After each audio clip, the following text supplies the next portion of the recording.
Welcome to Luca is a Billionaire, where the only thing I invest in is your answers. You begin by naming who matters and why. Focus on 5 core traits: age, job, income, goals, pain points, because decisions follow real needs. Once done, pull 3 quick data sources: sales spreadsheets, social analytics, and customer service notes. These reveal patterns fast. Make sure to set one clear objective: awareness, leads, or retention, so every step maps to a business outcome. This early precision shortens later work and keeps testing purposeful. You now craft and validate profiles. Build 3 persona drafts that capture motivations and objections, then prioritize the most plausible one.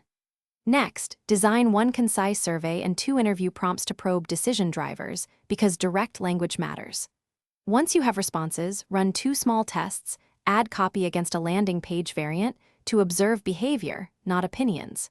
Make sure to measure clicks, time, and conversions. Those metrics tell which persona aligns with reality.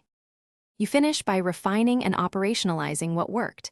Analyze conversion funnels and map exact drop-off points, because small friction kills intent. Once identified, adjust messaging and offers for the top-performing persona by 10 to 20%, then rerun your tests.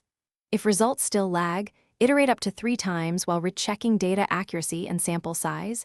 Bad input yields bad profiles. One key troubleshooting tip: if tests show noise, increase sample size before changing strategy. Thanks for watching and please subscribe. It's the best investment you'll ever make.